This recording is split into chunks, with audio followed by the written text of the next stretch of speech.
Hi, this is Nathan Laws from the 42 Cast, and you are listening to Digital Watches Are a Pretty Neat Idea with your hosts, Jeff and Brian.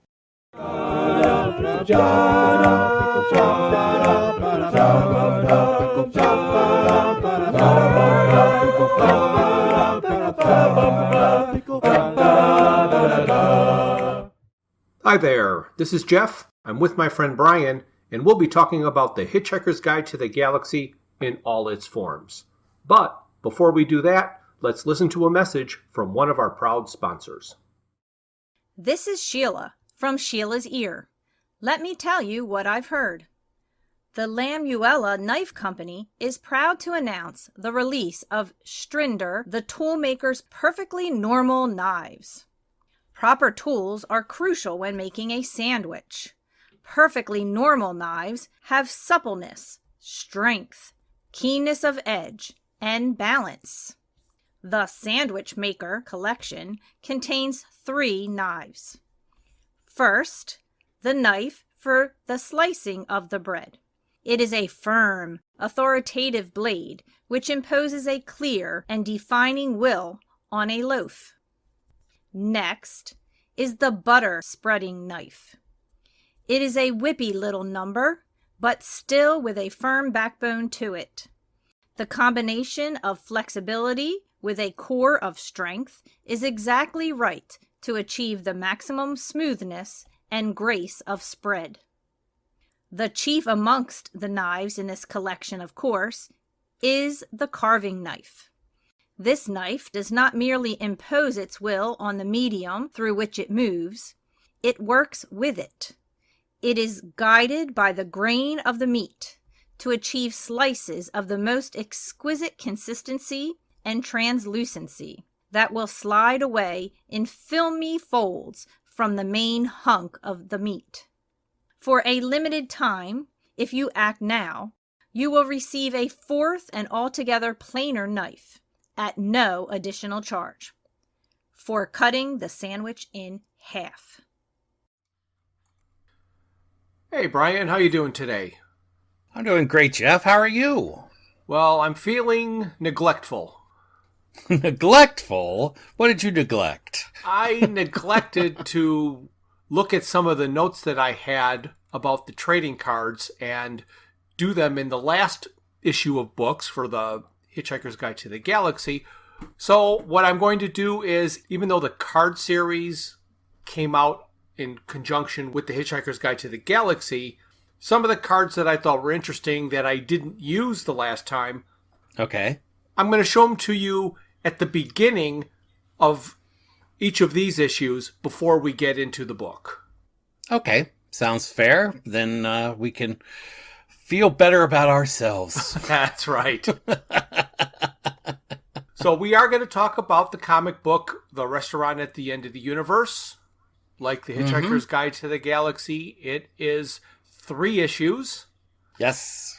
And the first issue here, we're looking at the cover, and we have a scared and an angry Zaphod all at the same time.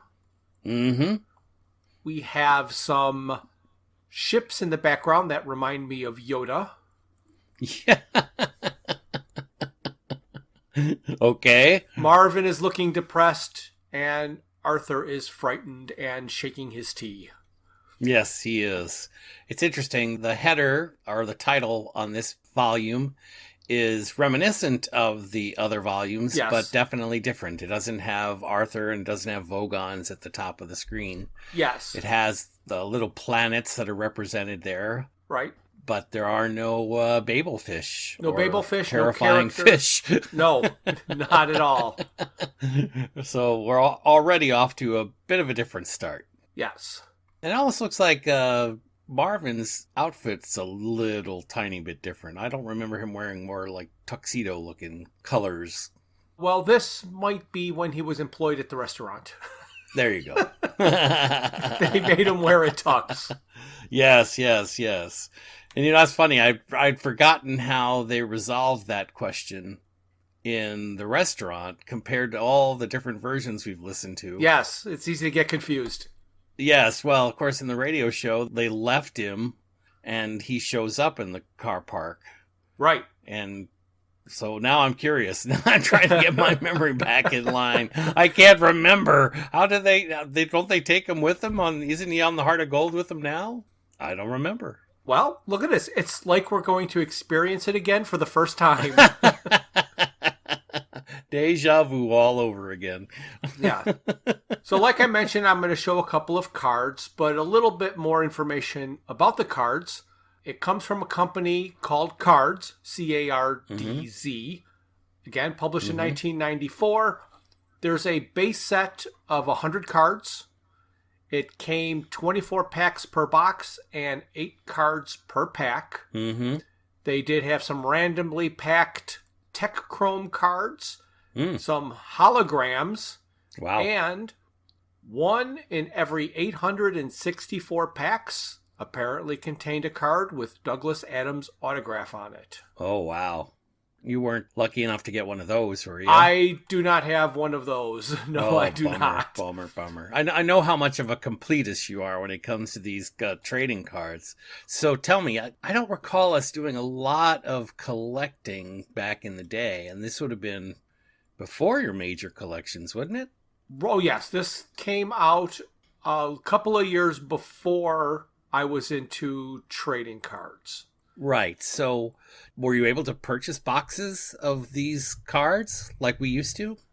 I don't remember if I got this by buying a box or if I traded for the set.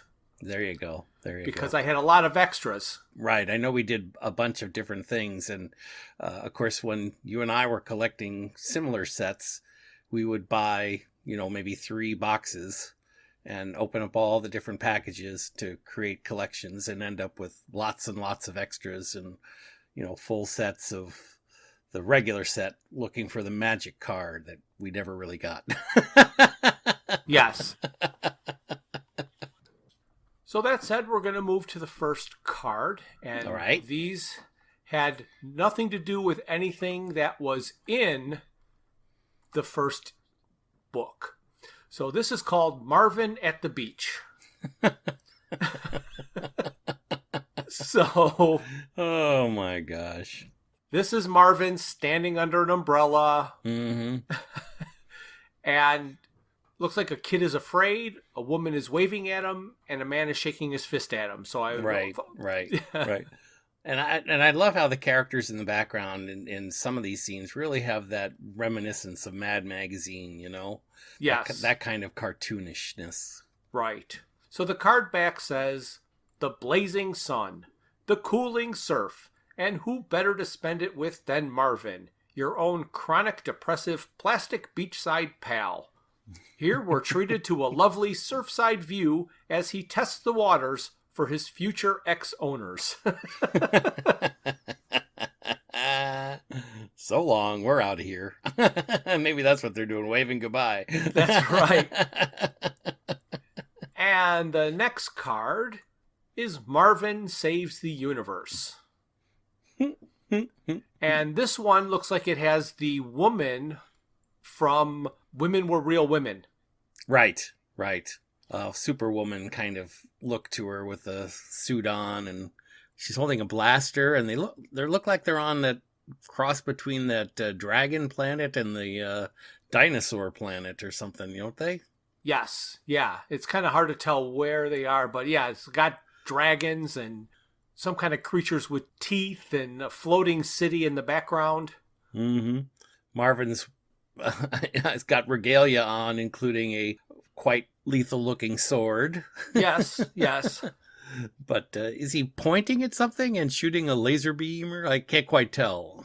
It does appear that he is pointing and shooting a laser beam. I don't know exactly how that happens, but he's magic.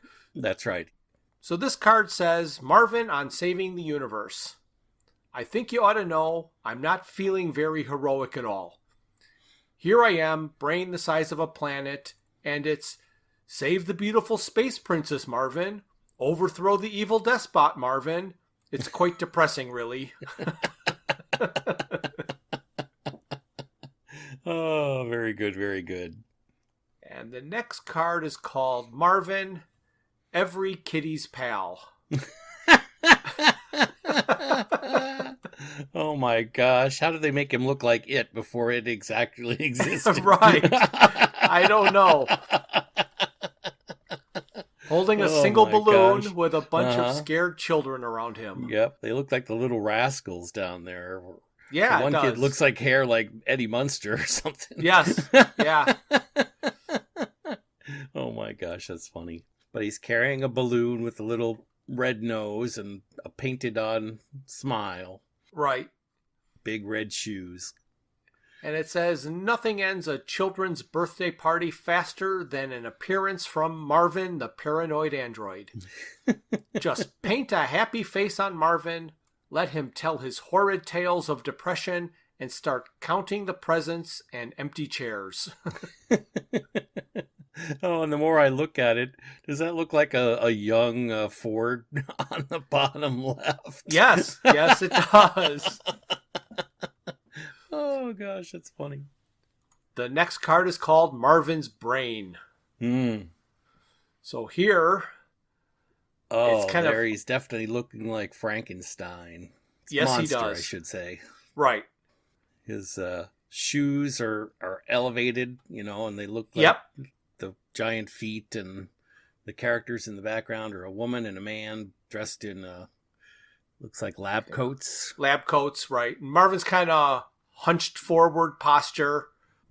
And then it's got this dome over his head, which I'm not exactly sure if that's them reading his brain or... The power of his depression spreading out Yes. as a dome across his head. And the card says? The card says he's always saying that his brain is the size of a planet, and these scientists tried to prove it is physically impossible. Later, as this unlucky couple picked through the remains of their lab equipment, Marvin was heard to say, "I never said it was a large planet." Oh, I love it. And then there's one more called Marvin, Your Host. And here he is dressed in that tuxedo. Oh, yep, there he is. There he is. And it looks like he's doing some stand-up. Yes, he's definitely standing up. Well, the word bubble above his head says, "A very depressing thing happened to me on my way to Milliways." And he's got a floating microphone in front of his face and a crowd of people all looking at him. And it says, Marvin's held many jobs throughout his existence, and they've all depressed him terribly. In this occupation, as the master of ceremonies at a dreadful posh nightclub restaurant, he was fired after far too many patrons pleaded for food poisoning during his act. Oh my goodness. Okay, so now we will jump back to the comic book, and there will be no other diversions to cards from this point on in this issue. All right, if you say so. Again, it's going to start with the copyright page. Yes. Is this a new name, Hendrix, or did I just imagine Shepard that? Hendrix is a new name. He is going to do the pencils and inks on the front. Here it says finishes. Mm-hmm. And he is credited in 3 issues only. And Okay. this is not one of them. Oh, so, really? Yeah, so this did not show up on his list of credits, even though he's clearly here. So we know he has at least 4. Right. And then on the bottom, it's lettered by John Workman. Okay.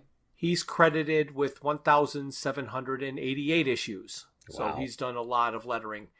And you Yes. will notice that the lettering is quite different than it was in the last series of books. Interesting. Oh my goodness. Starting with the next page. So right there, yes. Oh my gosh. This is the ever-continuing story of The Hitchhiker's Guide to the Galaxy. So it's kind of the story so far. Mm-hmm. Mm-hmm. And they got a couple of images from the previous comic book with Ford. Ford and the Vogon reading Yes. poetry. Or at least repeating what he said about poetry. Yes. And then Slarty Bartfast bringing him to his office. And then on the next page it continues. Oh my. talking about the mice, Mm-hmm. wanting the question. Right. And then it's the last panel, the bottom of the page of the other book, Right. where they're off to the restaurant at the end of the universe. Mm-hmm. Which I find funny because this book doesn't start out at the restaurant at the end of the universe. At least it shouldn't, because that's not where the real book started. Right. Right. Ah, full page. Yes. And this is the full page that is going to state one of my favorite theories in their book, Mm-hmm. which is that if anyone discovers exactly what the universe is for and why it is here, it will instantly disappear and be replaced by something even more bizarre and inexplicable. And there is another theory which states that this has already happened. And this is a nice, I don't know, pleasing space shot. Yes, it is. Mm-hmm. Mm-hmm. Swirling eddies everywhere. Yes. Oh, here in this double spread, it literally says the story so far. Oh, okay. But it's not the, well, it is kind of the story so far, but not having anything to do with Arthur and our gang. Right. Now we're back to the Jack Travarted people and their multiple arms and being the first race to develop the underarm deodorant. Yep. Before the wheel. And here they have basically 20 arms, not Yes. 50, but Yes. hey, it's better than we've seen before. That's right. That's right. And it talks about the race of hyper-intelligent beings who wanted to know the ultimate answer, and they got 42. So they built another computer called the Earth to find out what the question was. But before the moment of readout, the Earth was destroyed to make way for a hyperspace bypass. And so all hope of discovering a meaning for life was lost forever, or so it would seem. Oh my goodness. Now we're back towards the Heart of Gold. Yes. And they just seem to be flying along, but they're being followed. Mm-hmm. Somewhere in the inky blackness of space, the spaceship Heart of Gold. And then we've got Vogon Jeltz, it looks like, Mm-hmm. asking the computer to contact his brain care specialist. And then here, we get to see his conversation with Gag Hellfront. Mm-hmm. But do they even say it's Gag Hellfront? They don't. So the conversation is identical, Mm-hmm. where he just says that he seems to be acting like a Vogon, and he says that's what you always say. And he's like, well, then I must be acting like a psychiatrist. So we're all doing what we're supposed to do. Oh my gosh. And it looks like as he's giving his therapy, he's got a sweater vest or whatever and a bow tie and a long sleeve shirt, but he's got swim pants on and he's getting a pedicure. Yes, yes. And then, of course, he asks Vogon Jeltz who else is there, and he tells him that Beetlebrox is there, and he says, that's a shame. He was one of my most profitable clients. Yes. And then he asks him if he's ready for his task. He says yes. He tells him to destroy the ship immediately. And then Vogon says, attack! Yes.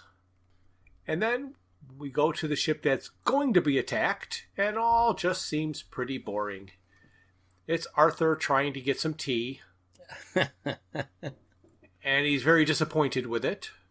And he spits it out, and he's trying to explain what tea is. And let's see if they do it correctly here.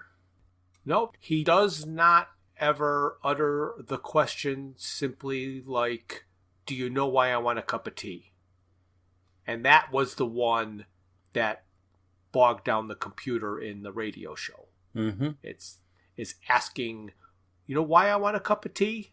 And he was trying, like, I don't know. And he couldn't figure it out. Mm-hmm. So here he's just trying to the scribe a cup of tea, explaining all of the different pieces of it, including the tea leaves drying in the sun.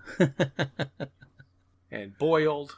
And then the Drink-O-Matic machine says, wait a minute, I'm going to need some help on this one. Right. And then starts talking to the computer. Right.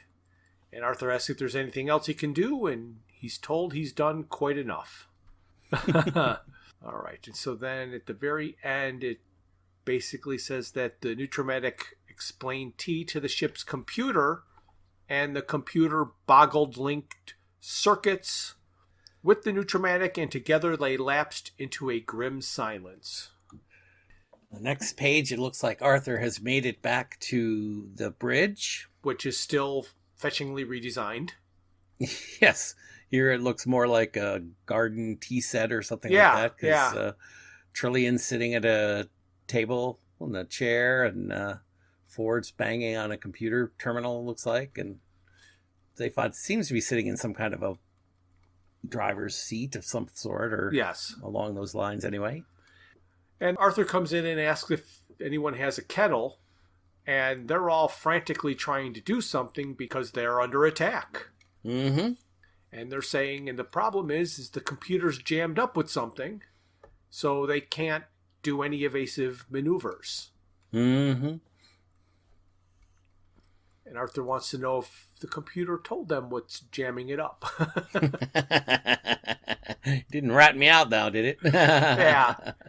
And of course, we get the "What have you done to it, Monkey Man?" comment from Zaphod. Yep. He just says, I was trying to work out how to make some tea. That's right, guys. I'm coping with the problem now, and wow, it's a biggie. Be with you in a while. And then we go back, and now he says attack again. And they start shooting beams at the shoe-shaped heart of gold. Yes. And this is where Ford gets to use the line, dying for a cup of tea, eh, Arthur? I love that line. Now Ford looks like Dennis the Menace here. Yes, he does. Yeah. Oh. And I don't know, Zaphod, his pose there, it looks like he's trying to learn how to slow dance.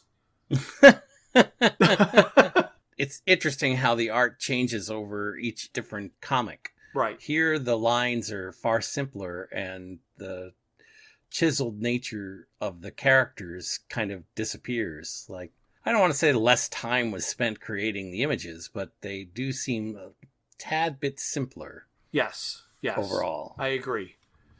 And this is where Zaphod decides he wants to have a seance. Mm-hmm. Of course, everyone's confused about why. Yep, and he wants to talk to his great-grandfather, who is Zaphod Beeblebrox IV. Arthur questions why he would be the fourth, and Zaphod explains their lineage, or minusage. Minusage, right. And Ford is counting down the time to destruction. Mm-hmm. He seems to have a digital watch on. Yeah. Oh, I thought it was the computer that did it in the book, and they kept yelling at him. No, it was Ford. Ford kept yelling. Okay. Yes. Oh my, this is interesting. Yeah, so now they're kind of in a forest, still on the bridge of the Heart of Gold. Mm-hmm.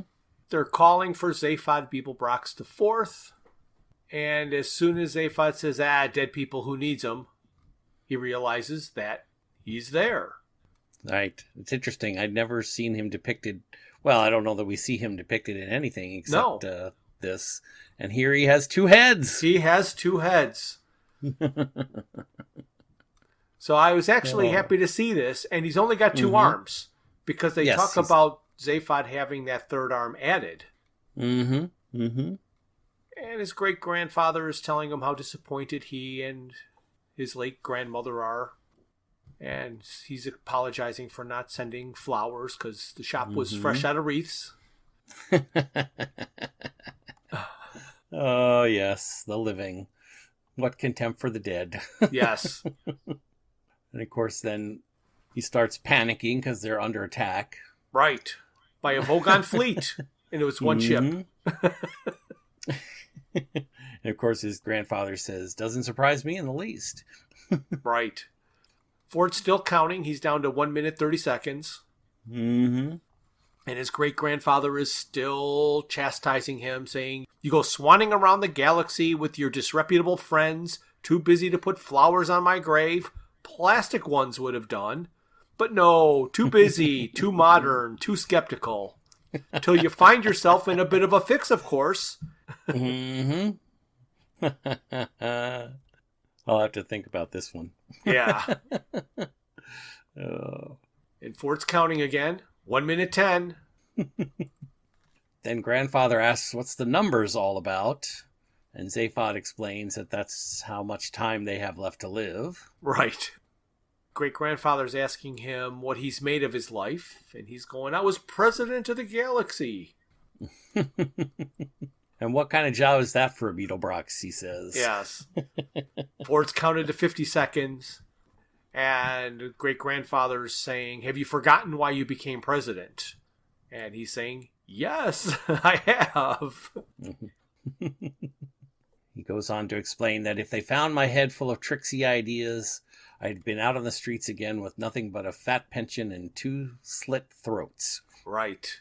And then Grandpa says, oh, so you do remember. Right. Now there's 48 seconds, and it looks like great-grandfather snapped his fingers. Mm-hmm. And now the noise has stopped. And he says that he slowed down time, so he'd have time to say everything that he has to say. Oh my gosh. And for somebody who's looking for help from his great-grandfather, calling him an old bat, probably not. It doesn't seem like a nice thing to do. No. Then he argues with himself. Zaphod does. Yeah, and he's talking about how the old me knew what it was for and why he became president and why he stole the heart of gold. But it's locked off, and the bits that knew and cared couldn't be known because if he knew and cared, he wouldn't be able to do it. Right. Mm-hmm. And everybody's just staring at him as he's arguing with himself more and more. Right. Talking about all the sacrifices he's made, locking off a part of his brain. Mm-hmm. He decides that he doesn't want to know what it is, and he is not going to be anybody's puppet. And on the next page, it says, particularly not my own. And then he's all, both of his heads are happy and smug. Oh, gosh. And then, of course, he's yelling at his great-grandfather about the dead shouldn't hang about trying to interfere with the living. And he's basically, you called me. Oh, there you go. Then Grandpa explains to Zaphod that he knew and the folks knew before him that the president is nothing, a cipher. And somewhere in the shadows, another man, being something with ultimate power, is in control. Right. And he's told he has to find that other man who's in control. Mm-hmm. And Zaphod, the picture they show is one of Zaphod's head sticking his tongue out at his grandfather. Yeah, behind his back. Oh my gosh. His great-grandfather says, I will not argue with you. You will simply take this ship to where it is needed. And don't think for 1 minute that you can escape your purpose. The improbability field controls you. You are in its grip. And here's where Grandpa says, oh, and Zaphod says, yeah, if you ever find you need help again, if you're in trouble, need a handout of a tight corner, Zaphod says, yeah. And Grandpa says, please don't hesitate to get lost. Right. And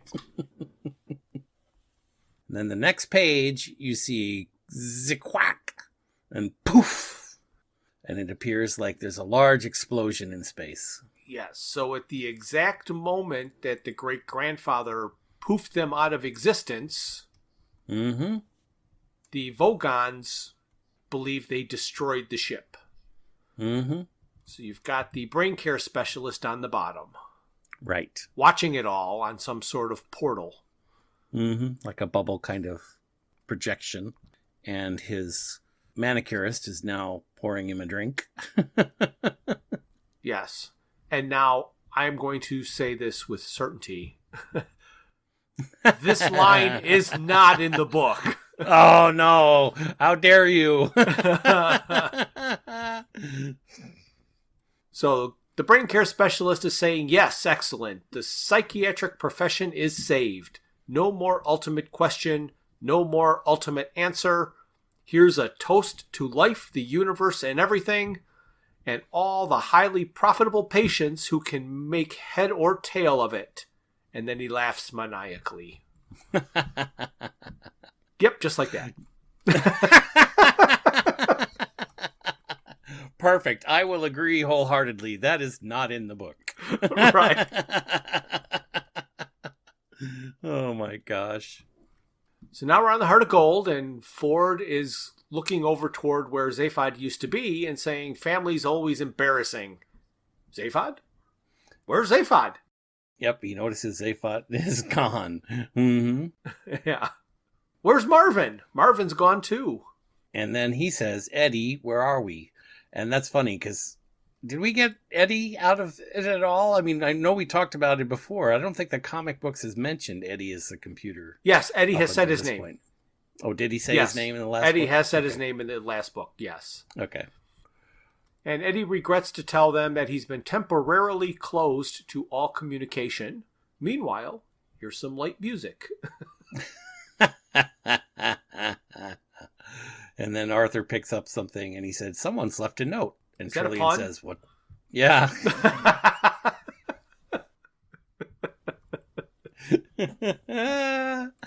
And Trillian says, what's it say? It says, wait, responds Arthur. Yes. And we have a shot of the shoe in space. Yes, just kind of, I don't know, staticky, red, electricity around it. Hovering. Yep. And meanwhile, Ursa Minor Beta, one of the most appalling places in the known universe. yes, we see a planet that's got palm trees and beaches and people under umbrellas with glasses of, well, all kinds of beverages, it looks like. Yes. And then I suppose those guys in the sky are mine surfers or something like that they call them. Yep. Mm-hmm. Mm-hmm. And it's the home of one of the most remarkable, certainly the most successful books ever to come out of the great publishing corporations of Ursa Minor, The Hitchhiker's Guide to the Galaxy. So here we get to see the Twin Towers. Uh-huh, that's funny. And I don't know if you see this in the bottom right-hand corner panel. There's 3 aliens sitting there drinking. Mm-hmm. The middle alien appears to be a biro. Yeah, he does. Well, there's a little inside joke for the fans, huh? Yes. Oh. It's funny. On the next page, there's a waiter standing, taking drinks order, it looks like. Yep. From a couple of people. And he actually looks like a pencil. Right. He does. But the whole point of this image, I guess, is that Zaphod is being zapped into a chair on the table next to him. Right. And he's quite different looking. He is. That's odd, isn't it? Yes. His hair is all slicked back on his head, tied up in probably his ponytails, I assume. Yes. He looks younger, healthier. Yep. And then all of a sudden he realizes that Zarniwoop just pops into his brain. Mm-hmm. And here's another one for those of us who are so inclined to understand. In the bottom left-hand panel, you see Zaphod sitting at a chair, and he's putting on two pairs of glasses. Okay, yes. And you can see his eyes through them and all that kind of stuff. And then in the next image to the right, it's a close-up sort of his body and face, and his glasses are pitch black. Yes. As he yells out, Zarniwoop. Right. Peril-sensitive sunglasses, anyone? Yeah. And so then he rushes into the building, and there is a bug receptionist saying, "Hello, Megadodo Publications, home of the Hitchhiker's Guide to the Galaxy, the most totally remarkable book in the known universe. How can I help you?" What a collection of creatures and individuals in the lobby there. Right. And the creature's pointing to a sign on the wall that says, "The guide is definitive. Reality is frequently inaccurate." And then there's a gentleman with bubble thoughts above his head that says, "Mostly harmless, huh?" Right. Oh, gosh, that's funny. That's not in the book. Nope. And then Zaphod is demanding to see Zarniwoop. And then is the whole conversation with the bug. The bug asks Zaphod if he could be a little bit cool about it. Zaphod is explaining that he is so cool they could keep a side of meat in him for a month. Now get me Zarniwoop. But he's on an intergalactic cruise, and he wants to know when he's going to be back. Back, sir. He's in his office. Listen, Three Eyes. You don't get to out-weird me. I get stranger things than you free with my breakfast cereal. Who do you think you are anyways? Zaphod Beetlebrox or something? Count the heads. Wow! You are the Zaphod Beetlebrox? No, just a Zaphod Beetlebrox. Didn't you hear? I come in 6-packs. Yeah, we had that conversation. Yeah. Huh? Which it's just a timing thing. I understand the joke, and the joke can work, but it's a timing issue. Oh gosh, that's funny. More conversations with the bug. Yes, there were reports that he was dead, that Zaphod was dead. He's like, "That's right, I just haven't stopped moving yet." And again, where do I find Zarniwoop? And of course the bug says to him, "Mr. Beetlebrox, you're so weird, you should be in movies. And you, baby, should be in real life." So he's on his way to the 15th floor to see Zarniwoop. And who does he run smack into? Marvin. Our old friend Marvin. For no apparent reason. Exactly. And they don't have an argument with the elevator here. No, and here is something that they just put in here that they don't call any attention to, but it's a really big thing. Is Zaphod asks Marvin, how did he get here? And Marvin has to say, "I don't know." That killed him, having to admit that he didn't know something. But right. Here he just, I don't know. So they show the panel where they get into the elevator, or they're in the elevator, they're going up, and then they get off on the floor that has the bridge between the two. Yeah. Yeah, it's kind of a glass bridge, too. Kind of cool. Yes. Looks terribly frightening. And there's a giant missiles whizzing right past it. Zaphod says, "Hey, this building's being bombed." Do they have it? And then, who in the galaxy would want to bomb a publishing company? And they don't have it. They don't have they the don't response. have the joke. Oh, goodness gracious. I can't believe they put in the setup without the joke. And then some stranger calls for Zaphod to rush over. It says he's a friend, and his name is Roosta. Here's Roosta. Pushes him into the office. Yes. Explaining that there are Frog Star fighters out there. And then there's a crack at the end. Then they go through the sequence of different Frog Star drones flying by the door, and Rooster's explaining about them. Yeah. Whee! Frog Star Class A, Frog Star Robot Class B, Frog Star Robot Class C. Oh my gosh, what's that? That's a Frog Star Robot Class D. Come to get you. D, wait a minute. Aren't there always supposed to be 3? There is, but there were 3 scouts. Ah, you got now it. is the one. Mm-hmm. So how is he going to get away from the Frog Star Class D? Mm-hmm. So he says, Marvin, Yep. Here's Marvin. see that robot coming toward us? And Marvin reluctantly agrees to protect Zaphod, as he would. While they save their own skins. Mm-hmm. Oh my gosh, I love this panel. That, I want to know glorious. how it got down the hall and onto that bridge. I don't know, but I absolutely love it. There's a panel in description here. There's Marvin, which we know is a large robot. Yes. And he is standing in the middle of what we assume is the glass hallway.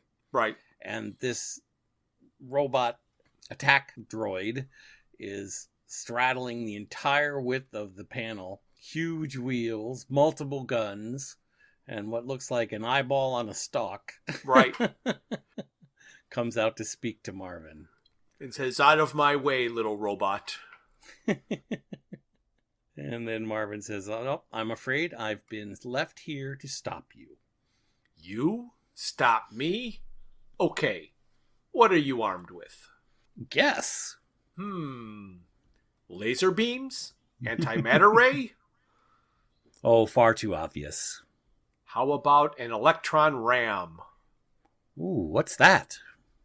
And then the robot just unleashes just Unleashes hell. Oh my gosh. That's just amazing. blasts through the wall right next to Marvin's head, and he doesn't flinch. And he says, one of these. Nope, not one of those. Then you must have one of those new xanthic reconstruction destabilized xenon emitters. No, you're failing to take into account something fairly basic in the relationship between men and robots.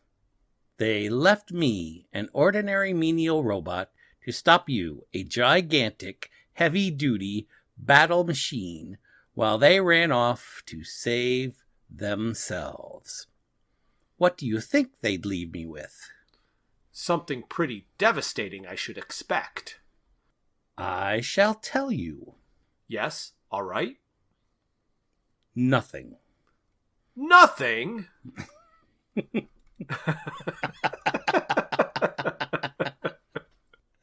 And me with this terrible pain in all the diodes down my left side. Makes you spit, doesn't it? That makes me so angry. And then he just starts shooting everything. Mm-hmm. Scrack and kaploom. I think I'll shoot down their bloody ceiling as well. Well, that's impressive. You ain't seen nothing yet. I can take out this floor too. No trouble. And he just blasts straight down in front of them. What a depressingly stupid machine. Yes, as he's plummeting 15 floors to the bottom. Mm-hmm. Meanwhile, In Zarny Whoop's office. yes, he's talking to Roosta, and Roosta's explaining that they're going to take him to the Frog Star anyway. Oh, and now we see the Frog Star fighters in the panel on the bottom left, and they are the ships represented on the front page of the comic. Right, I guess, because they kind of look like frogs in a way. Yeah, I guess so, when you look at them. And they have taken the building, or half of the building. So it was nice that the robot cut the bridge in half for him. 'Cause it was, Handy. yeah. And all Zaphod is worried about is if they have food at the Frog Star. Mm-hmm. And he's told he's going to be fed. He's going to be fed into the total perspective vortex. So no food then. No. Oh my gosh. Let's see how they handle this one. So yeah, the building's flying through space now. Let's see. They talk about the vortex. Mm-hmm. And Roosta is trying to explain the devastating effects of the total perspective vortex. And Zaphod asks if he'd ever had a Pangalactic Gargle Blaster, and he's told it's worse. Free yow! Mm-hmm. Now we see in the subsequent panels, Zaphod's hair is becoming must. Yep. Uh-huh. So Zaphod wants to know what any of this has to do with him, and Rooster says that Rooster himself is one of those who planned this whole thing, along with Zarniwoop, Yuden Vranks, who's a previous president, your great-grandfather, and with you, Zaphod. Me? Now, the guide is going to tell us about the total perspective vortex, and they have kept the pastel, weird color scheme for narration. Right, and in this scene, I love it, like you said before, it's got mice in it, it's got an elephant, it's got what looks like Cthulhu or a octopus or squid of some sort, yeah. Yes, and it's got the whale hanging tenuously in space. And the petunias. Petunias, but they're comfortably seated on the floor there. Yeah, right. Oh my gosh, that's funny. And one small piece of fairy cake. Mm-hmm. So that tells the story of the fairy cake and the total perspective vortex and the gentleman who invented it for his wife so that she could understand what a perspective meant. Right. And he puts her in it and she loses her mind. Yes. And that's quite a face that she has with her eyes gone buggy and swirly and drooling and tongue hanging out. He seems a little bit concerned about her. Yeah. Oh, gosh. But the one thing that people can't afford to have is a sense of proportion. I love that line. It's so true. Yes. But so hard for so many folks to understand. So now we're back on Frogstar World B, the most totally evil place in the universe. Mm-hmm. And here's the graveyard, which I'm curious about, but it does show what would be considered buildings, not just small little offices or that kind of thing like we talked about. Right. Rooster says he has one job to do, and that's to tell Zaphod to go out the window. Right. Not go out the door. Correct. And then he says, good luck, and leaves through the door. Right. And Zaphod immediately tries to go through the door. But it slams shut and locked. Right. And then apparently that's when they actually end up landing on the planet. Yes.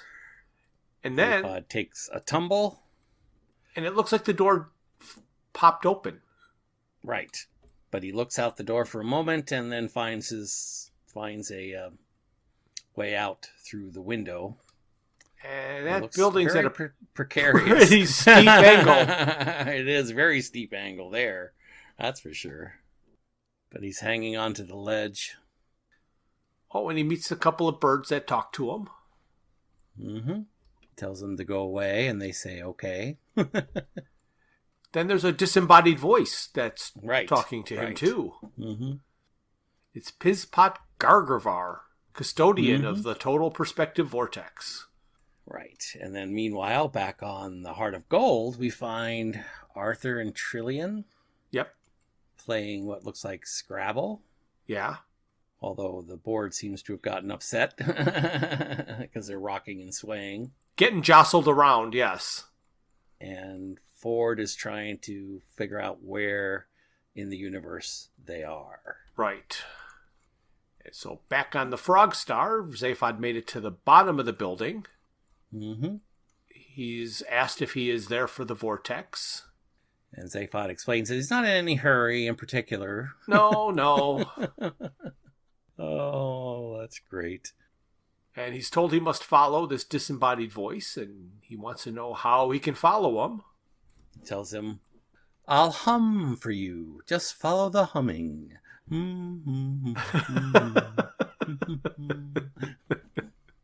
And the birds with faces are watching. Yes, quite creepy, but they Yeah. are looking down upon him. They are very creepy. The next panel, or next page, we see at the top panel, we see these agonized screams, and Zaphod says, "What the heck was that?" And apparently it is a recording of the last man to be put in the vortex, and it is always played to the next victim, sort of a prelude. And they go through the story, and Argravar explains that his relationship with his body will probably end in divorce. Right. Because it likes to party. You know, he's kind of a homebody, but his body likes to go out and party. Mm-hmm. They always have these greatest arguments about sex and fishing. Yeah. Eventually they tried to combine the two, but that only led to disaster. Oh my gosh. All right. We're going on, and each of these panels we still see the human-faced birds following Zaphod on his journey into the vortex. And then we get a half page where the Argravar is explaining, similar to the book, the stories of the shoe shops. Right.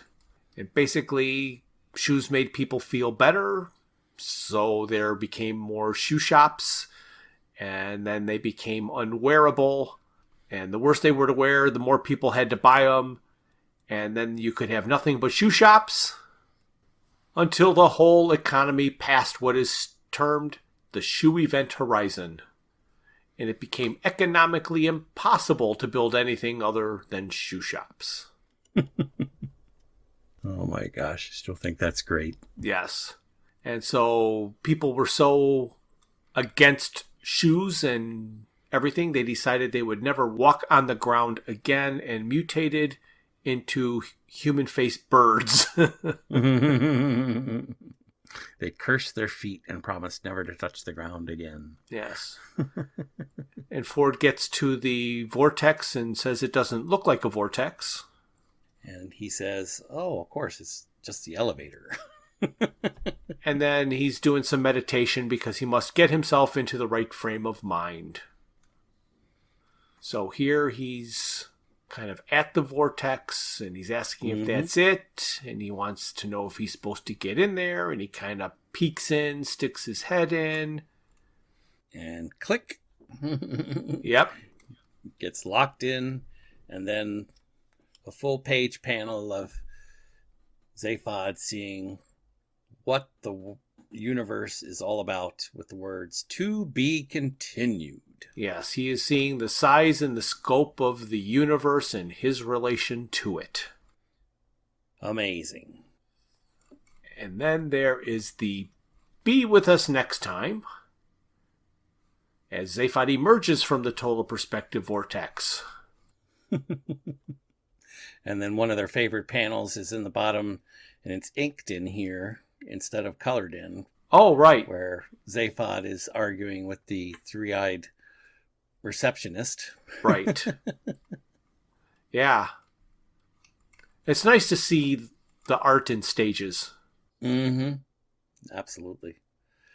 And then we get the bio pages again. Oh, and what I like here is if you look at the blue panel, they left the N out of Shepard Hendrix's name. Hedrix. Uh-huh.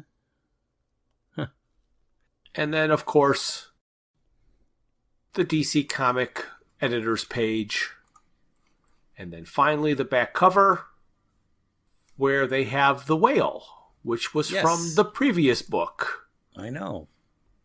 I'm wondering why they chose that image. I am unsure myself. Of course, it does talk about the theory of discovering what the universe is for. And it says, "Thus begins the next adventure of the intrepid occupants of the Heart of Gold, Arthur Dent, Ford Prefect, Zaphod Beeblebrox, Trillian, and Marvin the paranoid android. Be there, or be turned into a giant sperm whale at an improbability factor of 8,767,128 to 1 against." So the whole thing is to set up a joke that if you don't read the next volume, you'll be turned into a whale. Yes. Yes. Oh my goodness, that's funny. It's funny how this particular image, this one that we're looking at here, looks like the comic book is well worn on the back. Right. Weird. Well, whoever scanned this into the site may have had a well-worn copy. I guess so. Well, Jeff, what's next? Well, what's next is we're going to do 2 bonus episodes again where we do issues 2 and 3 of Volume 2, which is Restaurant at the End of the Universe. Hope everybody can keep all those numbers in their head. Yes. Write them down if you can't. Oh, yes. So now that we've come to the end, I'm just going to have you say goodbye, Brian. Well, not wanting to become a whale, I think I probably will join you shortly to review the next comic. Sounds good. See you then. Bye-bye now. Thank you for listening to Digital Watches Are a Pretty Neat Idea. Look for us the first Thursday of every month for a full episode. We will also release a bonus episode later in the month. A very special thanks goes out to Luke, Max, Greg, and Tim Lesnick for arranging and performing our opening theme. We would also like to thank our talented friends and family for their voice work on our introductions and commercials. For this episode, I would like to thank Nathan Laws from the 42 cast for our opening and Lorraine Campbell for our commercial. Visit our website at digitalwatchesareaprettyneatidea.buzzsprout.com, where you can find links to all my Hitchhiker's Guide to the Galaxy inspired t-shirt designs. You can find us on Facebook and YouTube as Digital Watches Are a Pretty Neat Idea, on Instagram as Watches Idea Podcast, and on Twitter at Watches Idea. If you'd like to contact us, our email is digitalwatchespodcast@gmail.com.